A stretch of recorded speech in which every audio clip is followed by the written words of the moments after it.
तो आज दिन के टाइम पे मैं गई थी अपने खेत में सुप्पा और हाथ में चाकू लेके। आज था मेथी काटने का काम। मेथी बहुत ज्यादा हो रखी थी और फूलने भी लग गई थी। तो मम्मी ने कहा था कि आज सारी मेथी काट के धूप में डाल देना करके।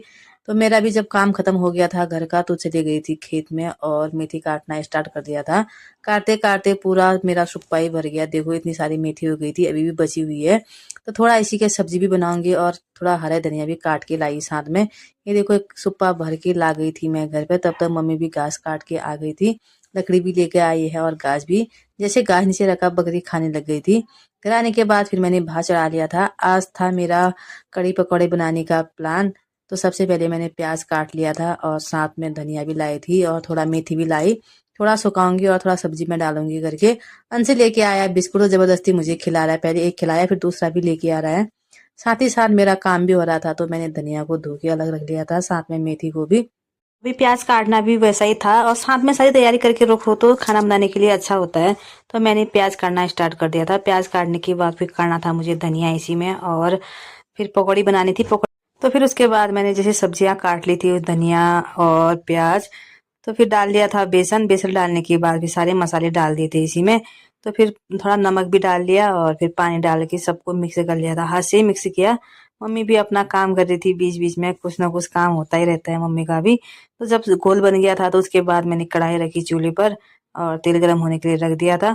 जब तेल गरम हुआ तो मैंने उसमें पकौड़ी डालना स्टार्ट किया। सबसे पहले मैंने हाथ से ही डाले, एक बार हाथ गंदे हो रखे थे तो एक बार की पकौड़ी मैंने हाथ से ही डाली। जब ये पकौड़ी में डल गई थी तो उसके बाद मैंने हाथ धो लिया था, क्योंकि अभी मेरा और काम भी था। तो साथ साथ ही जब पकौड़ी बन रही थी तो दूसरा काम भी कर रही थी मैं। एक बार की पकौड़ी बन गई थी तो उसके बाद मैंने चम्मच से डाले एक एक करके। तो जब तक पकौड़ी तल ली थी तो मैंने प्याज भी काटा और साथ में मेथी भी काट लिया था, लहसुन भी छिलना था वो भी छिल ली थी। तो साथ में लेके आ गई थी मैं खेत से पांगुरी के पत्ते, जो बहुत ही टेस्टी होते हैं ऐसे तड़का लगाने के लिए। तो मैंने उसको भी एक साइड पे काट लिया था, लास्ट में छिलने लग गई थी लहसुन। तब तक पकौड़ी भी बन रहे थे और एक तरफ मेरा दूसरा काम भी हो रहा था। जब सारी सब्जियां बन गई थी और पकौड़ी भी बन गई थी तो मैंने थोड़ा बेसन डाल के दोबारा से मट्ठा डाल के घोल बना लिया था उसका अच्छे से। पकौड़ी सारी निकालने के बाद मैंने थोड़ा तेल निकाला नीचे को और फिर डाल दिया था उसमें जीरा, थोड़ा सा राई के दाने। तेल काफी ज्यादा गर्म हुआ था तो जीरा और राई के दाने एकदम से जलने लग गए, तो मैंने उसमें प्याज और लहसुन डाल दिया था। जब थोड़ा थोड़ा वो फ्राई हुआ तो उसके बाद डाल दिए मेथी के पत्ते और साथ में डाल दिया था पांगुरी के पत्ते भी। सबको साथ में फ्राई किया, उसके बाद डाल दिए थे मैंने सारे मसाले। मसाले फ्राई करने के बाद जो मैंने मट्ठा का घोल बनाया हुआ था उसको भी इसी में डाल दिया था। देखते हैं आज कैसा बनता है। खुशबू तो काफी अच्छी आ रही है मेथी और पांगुरी की। से मैंने थोड़ा सा और मट्ठा डाल दिया था, क्योंकि सब्जी अभी उबलेगी तो और कम हो जाएगी।